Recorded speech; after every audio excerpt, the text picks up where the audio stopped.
So I think it's good we start with Surah Al-Fatiha. Bismillah ar-Rahman ar-Rahim, alhamdulillahi rabbil alameen, ar-Rahman ar-Rahim, maliki yawmiddin, iyyaka na'budu wa iyyaka nasta'een, ihdina as-sirata al-mustaqim, sirata alladhina an'amta alayhim, ghayri al-maghdubi alayhim wa lad-dallin. Sadaqallahu al-aliyyul azim. أعوذ بالله السميع العليم من الشيطان اللعين الرجيم بسم الله الرحمن الرحيم الحمد لله رب العالمين وصلى الله على سيدنا محمد وعلى آل بيته الطيبين الطاهرين ولعن الله ولا أعدائهم أجمعين من الأولين والآخرين آمين يا رب العالمين أما بعد السلام عليكم ورحمة الله. So this is the 21st part of our series, The Art of Supplication, which is an ongoing exploration into the sacred relationship between the supplicant, the supplication, and the divine. Now, the insights within this series and the nature of our discussions are all cumulative, and they really do require that each part build upon the foundations laid in the ones that came before. Therefore, to prevent any misunderstanding and to fully benefit from the subject, the depth of the subject, it is essential that everyone engage with the previous parts in order before proceeding with this one. Nevertheless, we will have a recap for the last mini-series within the Art of Supplication. If I can get a salawat ala Muhammad wa ali Muhammad. Allahumma salli ala Muhammad wa ali Muhammad wa ajil farajah. So the previous sort of mini-series, if you could call it that, within the Art of Supplication was titled The Sacred Windows. And so today we're going to have a recap of both the Sacred Windows time and place. So our journey through the Art of Supplication revealed to us how time and place act as sacred windows, divinely appointed opportunities where the veils thin and God's mercy descends more abundantly. We learned that these windows are not where God is more present, but where we become more receptive, guided by a sacred map patterned by divine wisdom. So first, let's recall the sacred windows, the role of time. Our exploration first charted the sacred rhythms of time, discovering it not as an empty corridor, but a living vessel, patterned with moments for repentance, renewal, and drawing near to the divine. We looked at some foundational rhythms, the daily and weekly pulse. So our path began with the most intimate of cycles. Firstly, the pre-dawn hour, or sahar, that profound stillness just before dawn, a time of solitude and forgiveness, where heavenly gates open, and it's a daily rehearsal for Qiyamah, for the day of resurrection. And then you have the weekly rhythm, an ascent marked by, firstly, the night of Wednesday, sometimes called just Tuesday, a time for seeking nearness through tawassul, approaching God via his chosen means, the Prophet and Ahlul Bayt. And then you have the night and day of Friday, so normally Thursday and the day of Friday, which is known, and Friday of course is known as Sayyid al-Ayyam, the master of the days, a peak of mercy, forgiveness and answered prayers, where the communal gathering rehearses, again, the day of judgment. Together, these rhythms teach us that time is a trust, patterned by mercy, inviting the believer into a life of remembrance and anticipation. Then we looked at the grand cycle, the yearly map of mercy and allegiance. So from the weekly pulse, we ascended to the grand tapestry of the year, uncovering a profound architecture built around divine mercy, the covenant of wilayah, and the ark of loyalty. So firstly, we looked at the seasons of divine mercy. We mapped foundational stations. Among them were Rajab, the month of God, a sacred threshold where mercy pours. You have the 15th of Sha'ban, a bridge night of vast forgiveness, and the hopeful birth of Imam al-Hujjah, may our souls be his ransom, may God hasten his return. Then you have the month of Ramadan and the nights of Qadr. This is the spiritual axis, centered on the Quran's descent, culminating in nights better than 1,000 months, when destinies are sealed in the presence of the living Imam. We then have Mab'ath, which is the 27th of Rajab, the dawn of prophethood, when the command read initiated the mission to perfect noble character. We then have the 25th of Dhul Qada, which is known as Dahwal Ard, the cosmic anniversary when the earth was spread from beneath the Kaaba, setting the stage for creation's worship.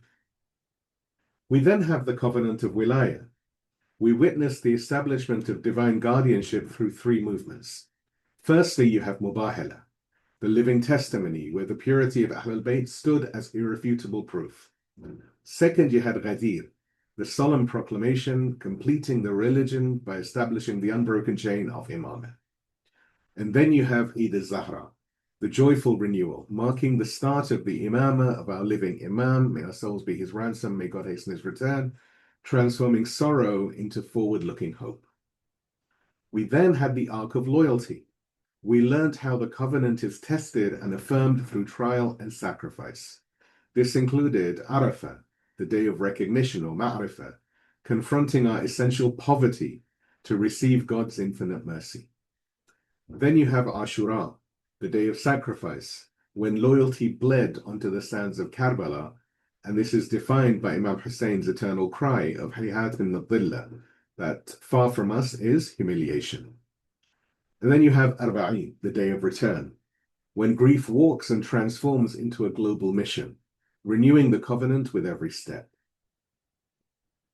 We then had completion and witness, and the year is sealed with divine verdicts and reminders.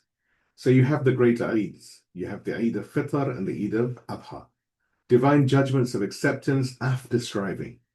Fitr marking the return to purity, and Adha the summit of submission, echoing the great sacrifice.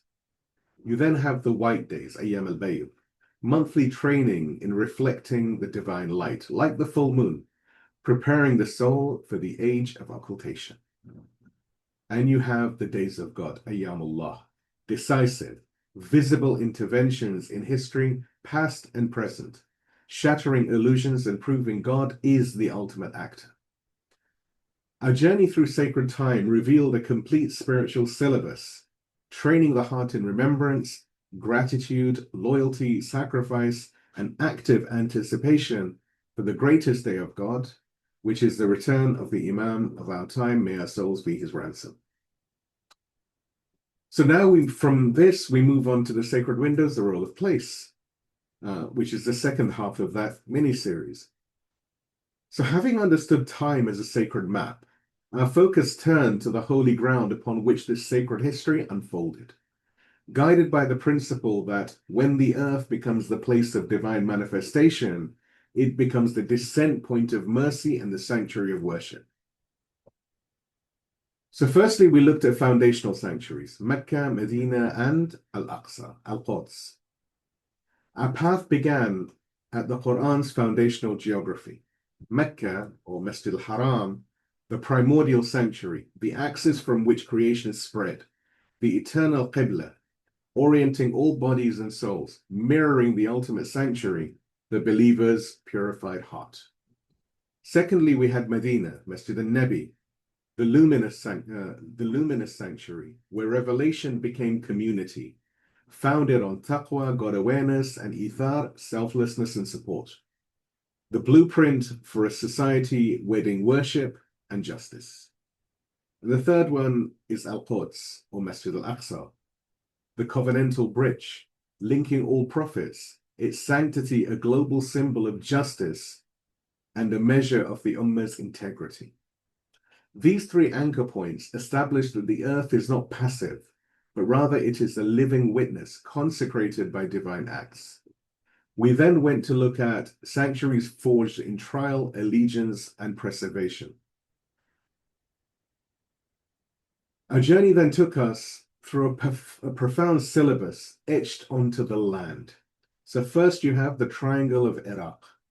You have Kufa, the crucible of the covenant, teaching the painful price of hesitation and the chasm between admiration and active allegiance or bay'ah.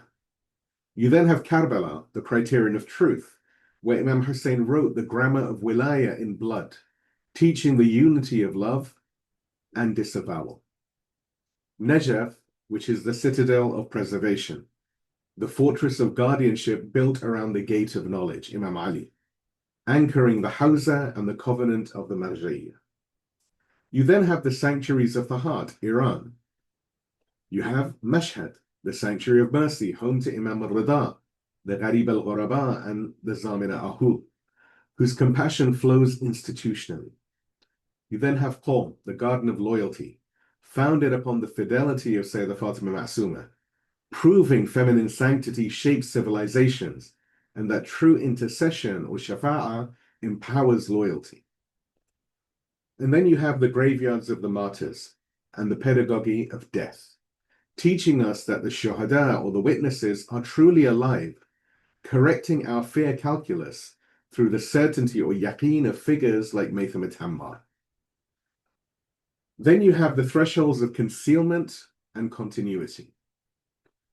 First of those, Kadhimiyya, the sanctuary of imprisoned light, where Imam al-Kadhim turned dungeons into prayer niches or mihrabs, challenging the community's allegiance. You then have Samarra, the portal to the unseen, the threshold of the great occultation, teaching that waiting, al-intidhar, must be active, must be revolutionary preparation. And then we had the Imamzades, the dispersed lamps, thousands of shrines ensuring the barakah of the Ahlul Bayt reaches every corner, making wilaya a universal inheritance. Then we brought things home. We talked about bringing sanctity home, the hearth, the hub, and the horizon. So finally, having taught the peaks, we brought the lesson home. So firstly, you have the local mosque, the community's beating heart, belonging to God alone, demanding radical inclusion. Barring believers is its spiritual ruin.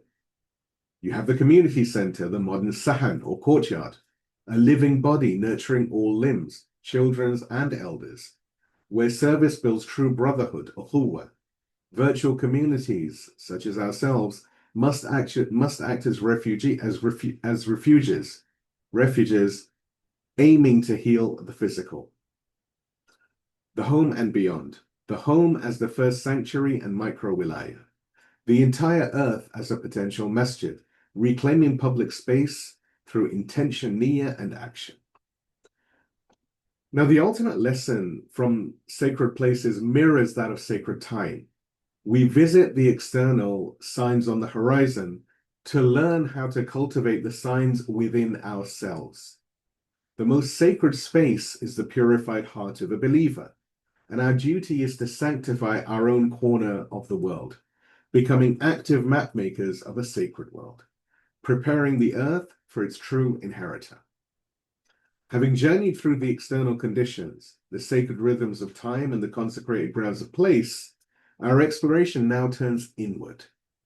The sacred windows have shown us when and where the veils thin, but the ultimate key to unlocking the divine response lies within the supplicant themselves. Our next series, of which this is the first part, titled The Heart of the Matter, will delve into the essential internal states required for supplication to ascend, the purity that clears the mirror of the soul, the humility that acknowledges our true station, the certainty or yaqeen that anchors faith, and the lawful sustenance, rizq halal, that nourishes it. Join us as we explore the inner landscape where the servant truly meets his Lord. Please give me a salawat and we move on to part 1, the prerequisite of purity, Tazkiyah and Taharah. اللهم صل على محمد وآل محمد وعجل فرجه. So let's have a look at the prerequisite of purity. In this new series of reflections, we begin our journey into the heart of the matter, an exploration of the inner states and spiritual prerequisites of prayer, supplication, and our connection with the divine. The entire purpose of our existence, the very definition of our success or failure, is hinged on one central spiritual labor, that of purification. The Quran makes this definitive and absolute statement at the opening of Surah Ash-Shams, the chapter of the sun.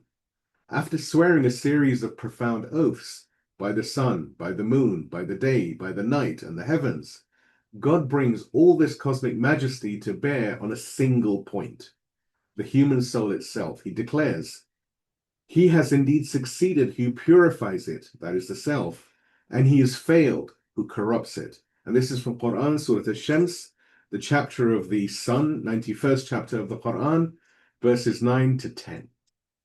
Here, Tazkiyah, the purification of the self, is not presented as merely a preliminary step towards worship. It is the path to falah, to true success. It is the entire project. But how do we achieve this internal purification? The Quran gives us the method in a command that is beautifully simple and infinitely deep, found in Surah al-Muddaththir, the chapter of the cloaked one. Allah subhanahu wa ta'ala says, "And your garments, purify them." This is, of course, from Surah al-Muddaththir, the chapter of the cloaked one, 74th chapter of the Quran, verse number 4. Now, at first glance, this is a simple, practical instruction for physical cleanliness. Yet the great exegetes of the Quran, such as Allama Tabatabai in his monumental Tafsir al-Mizan, guides us to a more profound understanding.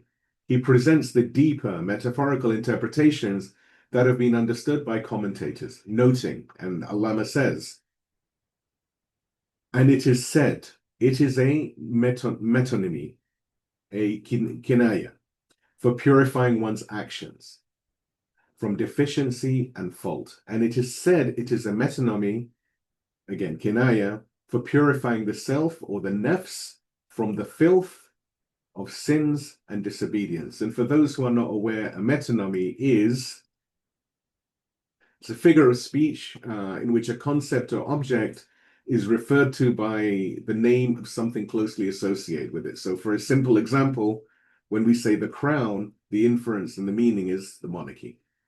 So this is what Allama is talking about, and the reference, of course, is in the write-up. Therefore, the garments, the thiyab that we are told to purify in Surah al-Muddaththir are a powerful symbol that encompasses not only our physical clothes, but also our external conduct, our social self, and the very soul, the very nafs, which clothes our spirit. This is a holistic command.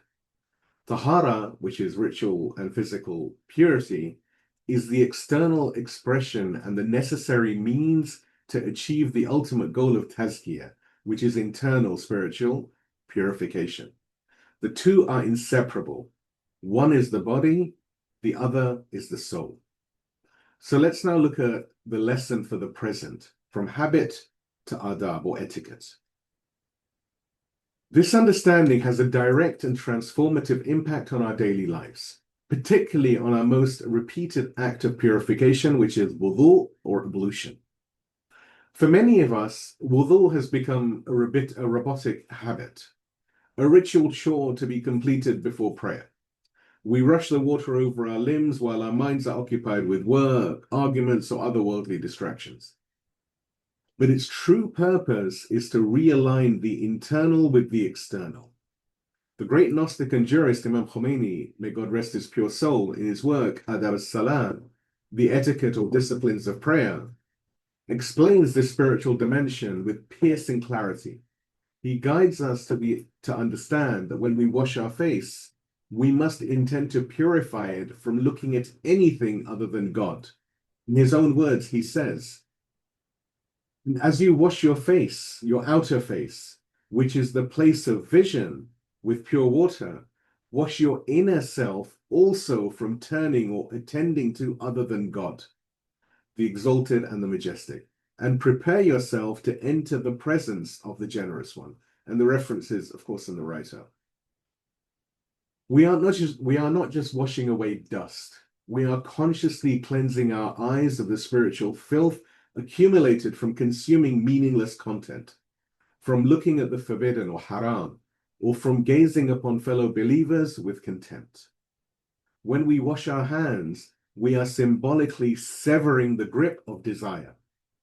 We intend to purify them from any wealth earned unjustly, from any text or email sent in anger, from any hand that remained idle when it could have helped another. In this way, wudhu is transformed from a 5-minute ritual into a 5-minute spiritual reset, a true and conscious preparation to stand before the Lord of the universes. It is the daily practice of Tazkiyah through the gate of Taharah. Let's now look at our first call to clarify of this session, resisting superficial purity. So the indivisible link between the inner and the outer, the nafs and the thiyab meaning clothes, is perhaps the most urgent lesson for our contemporary world. We live in an age defined by superficial purity, and we are surrounded by hypocrisy. We see corporations greenwash their environmental destruction with glossy marketing campaigns. We see politicians speak with polished etiquette and refined language, while authorizing brutal policies that destroy nations. We see regimes that champion human rights and the rule of law actively whitewash the crimes of genocide in Gaza, in Palestine, in Sudan, and elsewhere, violating international conventions the moment it becomes politically inconvenient. This hypocrisy seeps into the very fabric of our social ethics.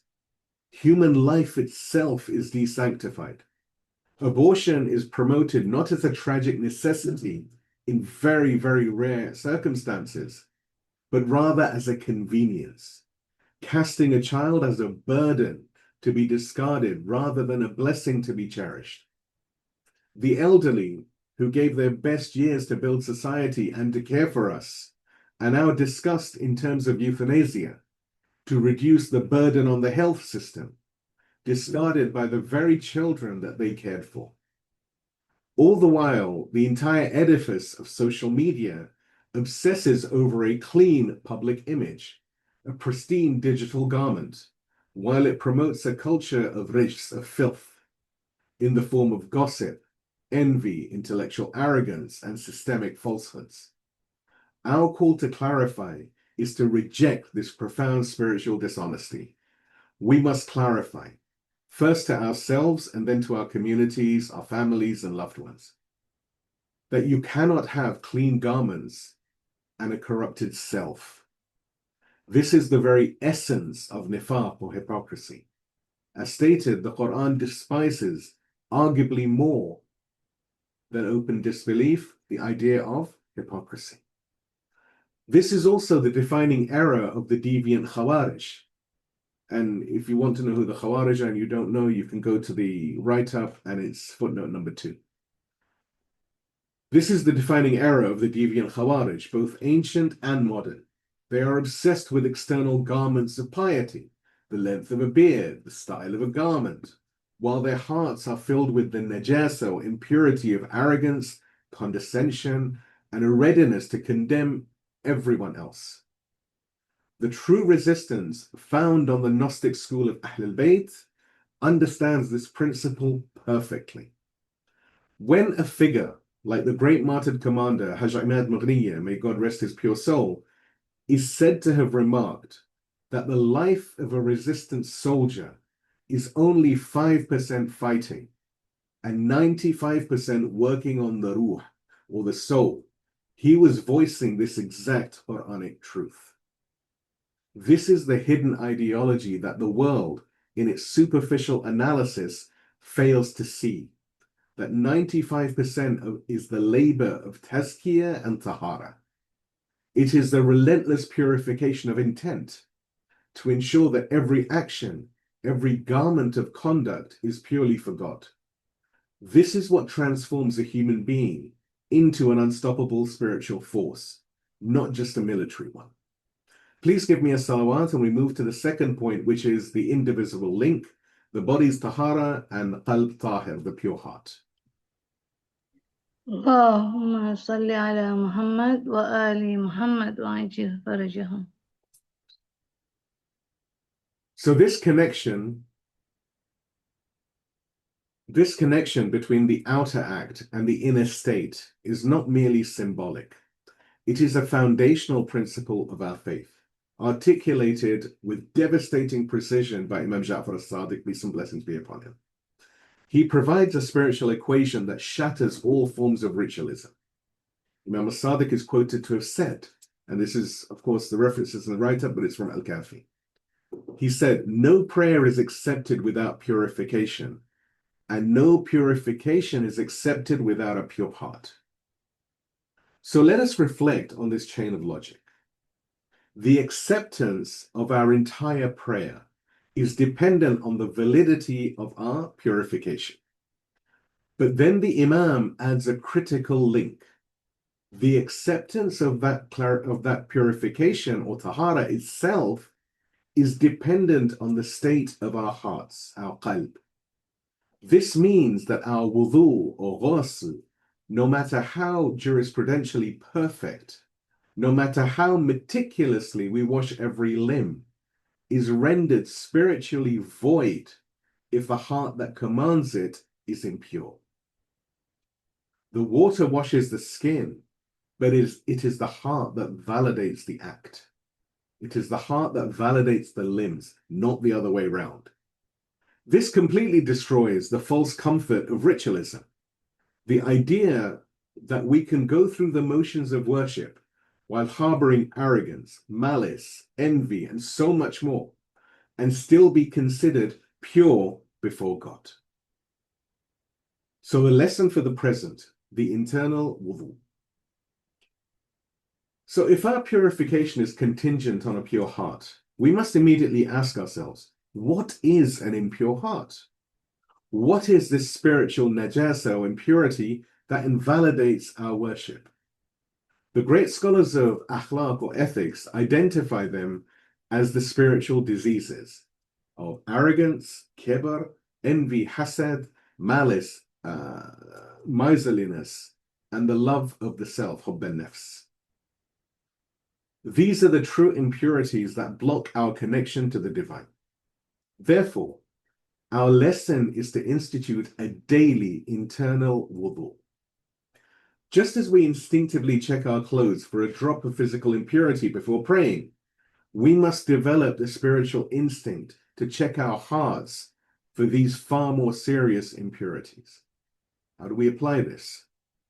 When we stand to pray and we suddenly feel a pang of envy at a friend's success, or a lingering bitter anger at a family member, or a feeling of contempt for another believer, that is the najasa or the impurity in our heart.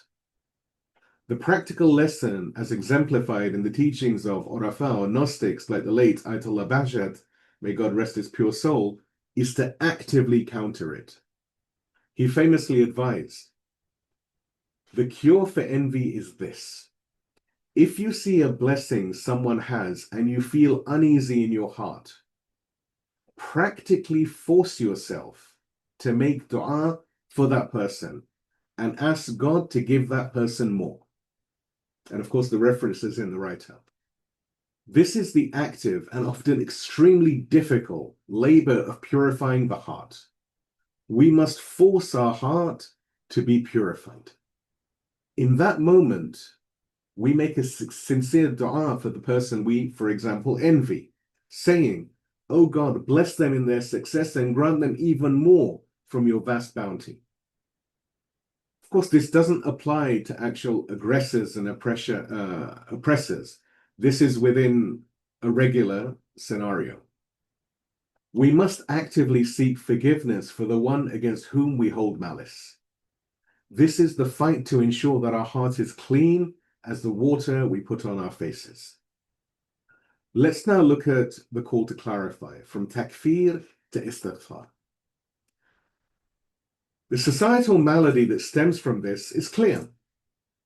Our communities are often fixated on judging the external purity of others while completely ignoring our own internal impurities. We busy ourselves monitoring the hijab of another, the length of their sleeves, or the precise way they perform rituals, all while our own hearts may be drowning in arrogance and envy. This mindset, the obsession with the external piety of others and the readiness to condemn them, is the very definition of an impure heart. It is the hallmark of the Khawarij, who I've mentioned earlier, and there is a footnote which explains who they are. It is the hallmark of the Khawarij who believed their ritual precision gave them the right to declare the commander of the faithful, Imam Ali, an infidel. It is the same sickness we see today in Al-Qaeda and Daesh and Hayat Tahrir Sham and other takfiri groups of today. It is a heart filled with its own arrogance that has no room for God. Our call to clarify, therefore, is to help build a community founded on istighfar, seeking forgiveness for oneself, rather than takfir, condemning and declaring others to be heretics and kuffar and whatnot. It is to remind ourselves and those around us that according to Imam al-Sadiq, our own purification is invalid if our hearts are impure. How then can we dare to invalidate anyone else? And this brings us back to the 95% work of the resistance. That struggle is the purification of the heart. One cannot genuinely fight for justice, adl, in this world if one's own heart is riddled with the injustice of ego, envy, malice, and so on and so forth. The mujahid or striver in the school of Ahl al-Bayt is commanded to purify their heart first, so that their resistance is purely for the sake of Allah, for the sake of God, and it is never for the sake of their own egos. This internal Taharah is what separates a shaheed, a martyr, from a mere casualty of war. It is what makes their action an act of pure worship, truly acceptable to God. Please give me a salawat and we'll move to the third point, which is our state of humility, khushu, and the reality of our poverty, faqr. اللهم صل على محمد وآل محمد وعجل فرجهم. So we have now arrived at the resulting state of a heart that is truly pure. If we have purified our outer garments through Tazkiyah and cleansed our inner qalb of its diseases, that heart enters a natural and necessary state, the state of khushu, or profound humility. This is the final prerequisite for a prayer to have a heart. The Quran links this state directly to falah, or success, just as it did with purification. In Quran, Surah al-Mu'minun, the chapter of the believers, 23rd chapter of the Quran, verses 1 and 2, God says, "Successful indeed are the believers who are humble in their prayer." As the commander of the faithful, Imam Ali, peace and blessings be upon him, stated in a profound and succinct narration, and the reference, of course, for this is in the write-up, he said, humility is the key or miftah to prayer. If success is purification, as we've learned in Surah Al-Shams, and success is humility, as we learned in Surah Al-Mu'minun, then we understand that the two are indivisible. Humility is the inward expression of true purity, and it is the singular key that unlocks the door to the divine presence. But what is khushu? What is this humility? It is not merely physical stillness or a downcast gaze. It is an internal reality. The great Gnostic and philosopher Ayatullah Jawadi-Amoli, may God preserve him, defines this state with profound insight, explaining that the physical prostration is a consequence of an internal one. He says, humility, khushu, is the prostration of the heart, what we say sajda dil, that comes before the prostration of the body, sajda tan. And of course, the reference for this is in the write-up. The prostration of the body is merely the shadow cast by the prostration of the heart. And this takes us to the deepest rabbit hole of this discussion. What causes the heart to prostrate? The answer is the intellectual and spiritual realization of our own faqr, our own poverty. The Quran states this very plainly in Surah Al-Fatir, the chapter of the originator, 35th chapter of the Quran, verse number 15. Allah subhanahu wa ta'ala says, "O mankind, you are the needy fuqara towards God, while God is the self-sufficient, the praised." This is not faqr in the sense of lacking money. It is ontological poverty. As the great philosopher Mullah Sadra explained, our very existence is faqr. He defines that existence of all created beings not as independent entities, but as a sheer linking existence, what we call al-wujud al-rabit, whose entire reality is its dependence. He writes in his seminal work, al-Asfar al-Arba', saying, therefore, the linking essence, the creature's existence, is the very essence of poverty and neediness. Faqr and Faqr. And of course, the reference for this is in the write-up. This means we are not independent beings who happen to need God. We are beings whose very existence is a continuous, moment-by-moment gift from God. He describes all created beings as mere emanations of the true light, stating, and again, Mullah Sadra says, the existences of contingent beings are rays of his light and shadows of his essence. And the reference, of course, is in the write-up. We are, in essence, nothing but a ray of his light. Khushu, or humility, is the effect. The cause is the profound realization of our own faqr, or ontological poverty. Humility, therefore, is not a posture we adopt. It is the natural, effortless state of a heart that has truly awakened to the reality that it is nothing and God is everything. Let's now look at our last lesson for the present, waging war on ujub, or self-admiration. Now, the primary enemy of khushu is its direct opposite, which is ujub, or self-admiration. Ujub is the delusion of self-sufficiency. It is the feeling of pride that creeps in after a good prayer, a charitable act, or an intellectual insight. It is the whisper of the nafs that says, I did that. I'm pious. I'm smart. This is the most subtle and destructive of impurities. Imam al-Baqir warned powerfully against this, saying, whoever is entered by self-admiration or ujub, he is destroyed. And the reference, of course, is in the writer. So our practical lesson is to wage a relentless internal war on ujub, on self-admiration. Ayatullah Misbah Yazdi, may God rest his pure soul, gives us the weapon.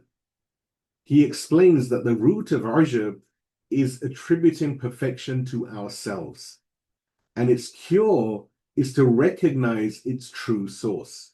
He says, and this is a very, very important point, he says, every perfection that we have is borrowed.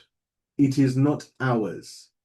If we truly believe that every perfection we have is from God and it is not ours, we will no longer develop ujub.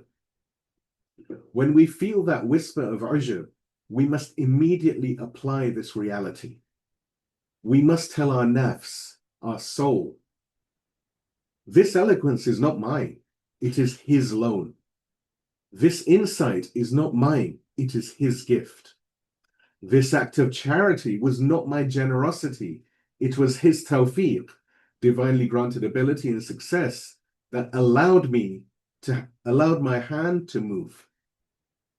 This is the state of Sayyid al-Sajidin, the master of the prostrators, Imam Zain al-Abidin, Imam Sajjad. His sahifa is a masterclass in faqr. His supplications, like the dua of Abu Hamza al-Thumali, are not just requests. They are the living expression of a soul that has realized its own nothingness before the absolute. Let's now look at our final call to clarify for this evening, arrogance as the engine of oppression.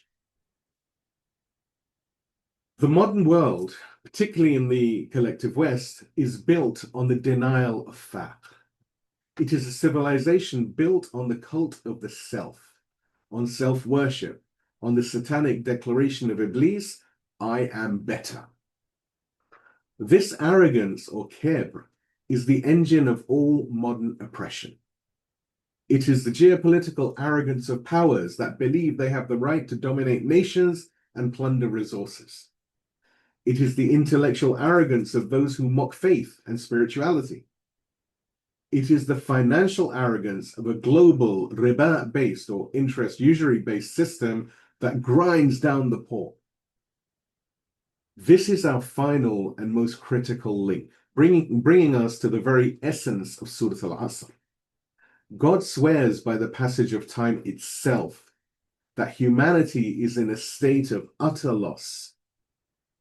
He says, of course, in Surah al-Asr, which is the chapter of the time, 103rd chapter of the Quran, verses 1 to 3, he says, by the time or by the passage of time, indeed humanity is in a state of loss, except for those who believe and do righteous deeds and enjoin each other to truth and enjoin each other to patience or steadfastness.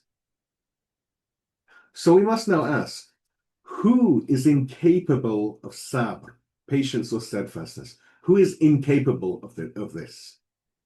The arrogant. The person who is full of ujub, self-admiration, cannot be steadfast because their actions are for their own ego. When their ego is not flattered, not validated, they quit, they lose interest. When the path becomes difficult, they compromise because their ultimate goal is self-preservation.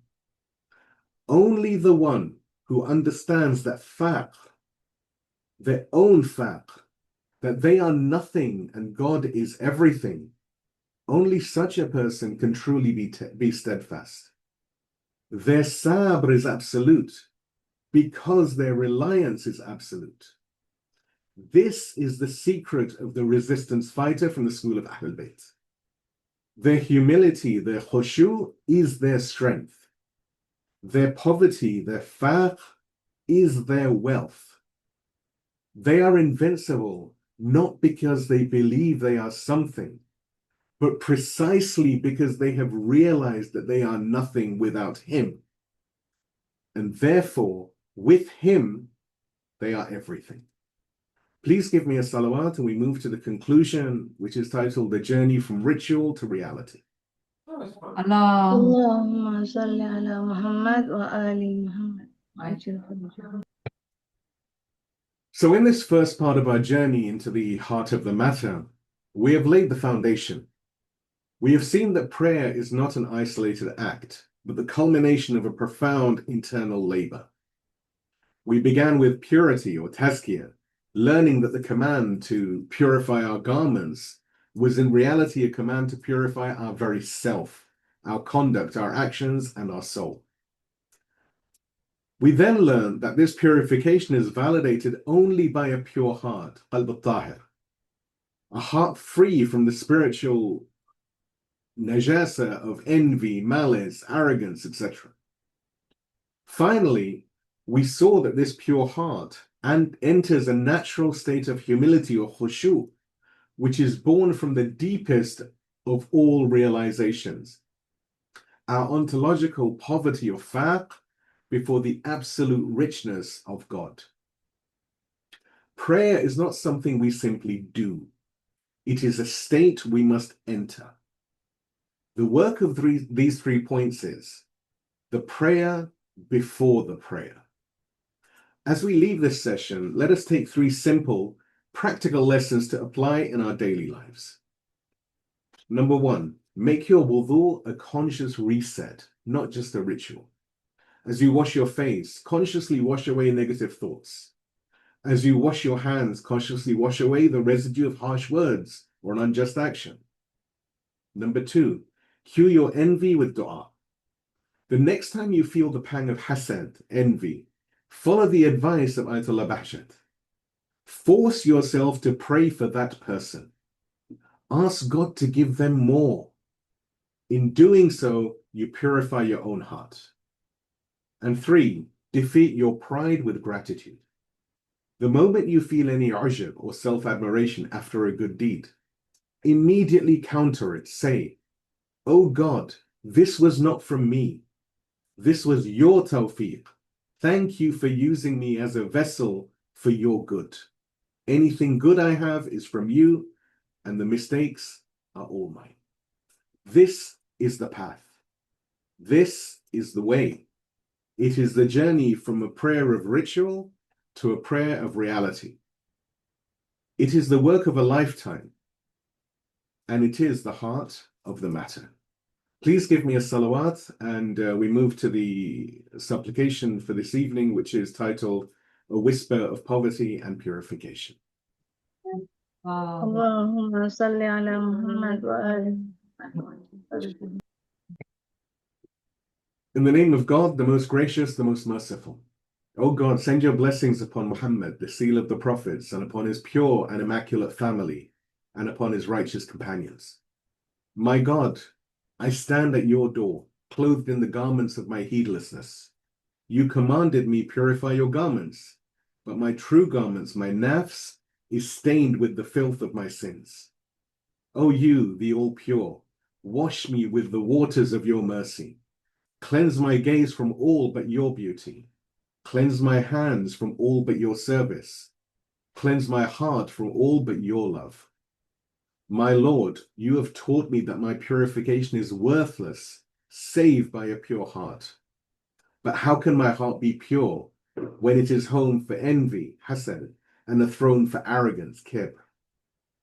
O you who transforms hearts, change the state of my heart. Pluck out the root of my envy, and plant in its place contentment with your decree. Demolish the fortress of my arrogance, and build in its place the reality of my humility. My Master, you have called me the needy, al-Faqr, and your call is the truth. I am nothing, and I possess nothing. My knowledge is but a drop from your ocean. My strength is but a shadow of your power. My existence is but a loan from your wealth and your richness. Grant me, my God, the realization of this poverty, for in realizing my nothingness, I find your everything. Annihilate my false self in the splendor of your true self, so that I may no longer live for myself, but live only for you. My God, I pledge to you in the presence of your proof on earth, that these lessons shall not be mere words that my tongue recites, but a living practice that my soul strives to embody. Grant me the divine success, tawfiq, to wage war on my own ego, to purify my heart, and to humble my spirit. O God, bless Muhammad and his family, and hasten the relief of your wali, the awaited one, Imam al-Mahdi. May our souls be his ransom, and may you hasten his return. O God, make us worthy of him. Make us among those who pave his path, not with empty slogans, but with our purified selves and our humbled hearts. By your mercy, O most merciful of the merciful. Amen, O Lord, sustainer of the universes. Amen, O most merciful of the merciful. وآخر دعواني عن الحمد لله رب العالمين والسلام عليكم ورحمة الله وبركاته.